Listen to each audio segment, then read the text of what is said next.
So we woke up, had breakfast. We just did oatmeal and toast and bagels. Selecting a bagel. Took off from Mt.Lemon, rode through town to Pima, then took Pima up to Tanque Verde up to Catalina Highway. At that intersection, we stopped at the Safeway as a last fuel. We were only 10 miles in, but there are no stops on Mt.Lemon, so you're riding up. There's no place to get water. There's no place to get food. All right, what's the plan today, boys? Make it to the top of Mt.Lemon. You got that in you, John? Game on. So what you have is, what you brought with you is what you get for that whole ride. Mt.Lemon is pretty crazy. It's about a 27-mile total climb. It's a little less than 25 miles if you... Hi, thank you. That's the UPS guy, Jason, dropping off packages. I have a package for you. Sounds broken. Most likely, sir. I'll bet it was something nice, though. We stopped, got the fuel, and we took off one by one. Frank actually took off first. Steve was next, Brian and John, and then I was next, and Eric Lambie was last. It took me 20 minutes to actually catch Frank, but when I did catch him, then my goal was to try to help Frank ride up the mountain as fast as possible. He had a friend who did it earlier that week in 208, and we weren't sure what segment he did on 208. These guys were really into their Strava segments and comparing themselves to everybody else. And so Frank, I was like 206 to the Ski Valley turnoff. Frank got a little too tired at the end, was a couple minutes behind. So I waited for him at that turnoff, and amazingly, right there, I ran into a couple friends that I knew were going to be in Tucson. They're from Chicago. I'm from Chicago. Thin crust pizza? No, thank you. I'm from Chicago. Christian Waterstrat and Kevin Ferguson. They were right there on the corner randomly, and so I got Frank, corralled him. We rode up to Ski Valley, got off our bikes, went around the fence, through the fence, over the fence. I'm taking a shortcut before. Did kind of all of it, and then climbed from Ski Valley all the way up to the observatory. The very tippy top. The observatory. Did not even knew it was a place. I saw those. We did some spelunking today, deep in the pain cave. And that's the steepest part of the mountain. We actually got off of our bikes to walk through some snow and ice that were on the road. It was 85 degrees in Tucson that day, but it was 45 on the top of Mt.Lemon, so it was a really nice temperature change. For those who've never done Mt.Lemon, you actually ride through a whole bunch of different ecosystems as you're climbing the mountain. You know, you start in high desert and climb all the way into a forest, so it's pretty cool. And yes, there is a ski resort at the top of Mt.Lemon. There was not enough snow at the end of March for people to be skiing. I don't know if they open it and have people ski or not.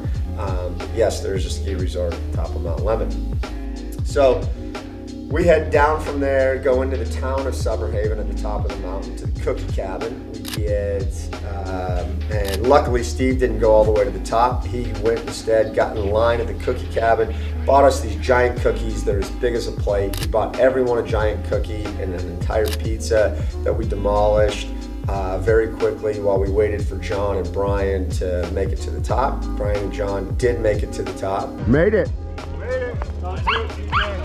How was it? It was good. Run out of gears? It was gritty, yeah. Yeah. It was good. They were pretty stoked about it. We spent a long time at the top of the mountain eating and then trying to digest for the way down. You got to climb a couple miles before you actually out of Summerhaven before you can start the real descent. The descent was pretty cool. I was ripping pretty fast until we got into Windy Point. I was riding my Mogul with my Red Crown Barrel 88mm deep wheels. And man, it was so windy that day, I was scared to death on the descent. I was being blown all over the place, coming around corners.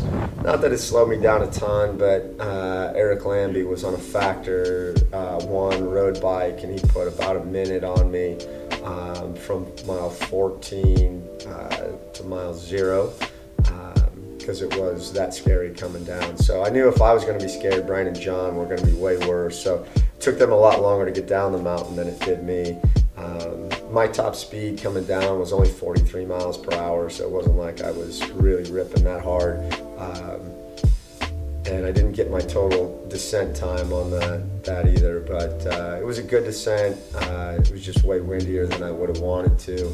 If it wasn't so windy, I'd done the whole thing in my aero bars, but that was not a day to do the entire descent in the aero bars. We stopped at McDonald's, which was right next to Safeway, regrouped with Kevin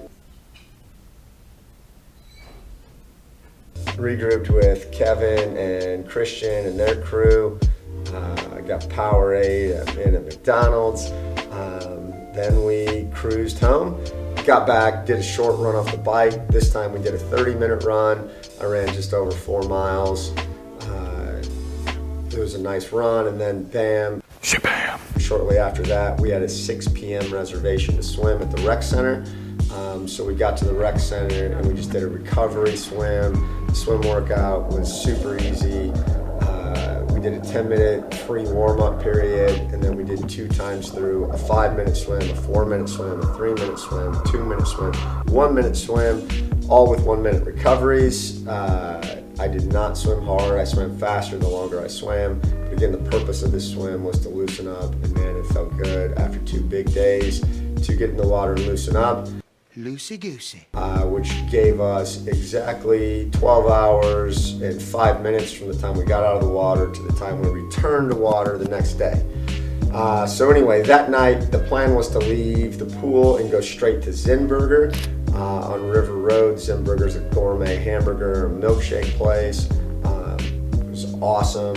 I did the BYOB, build your own burger. I did a burger, Havarti cheese, caramelized onions, mashed sweet potato, and a fried egg. That was my burger. Everybody kind of did their own thing, and then I had an Oreo cookie milkshake, which was nice.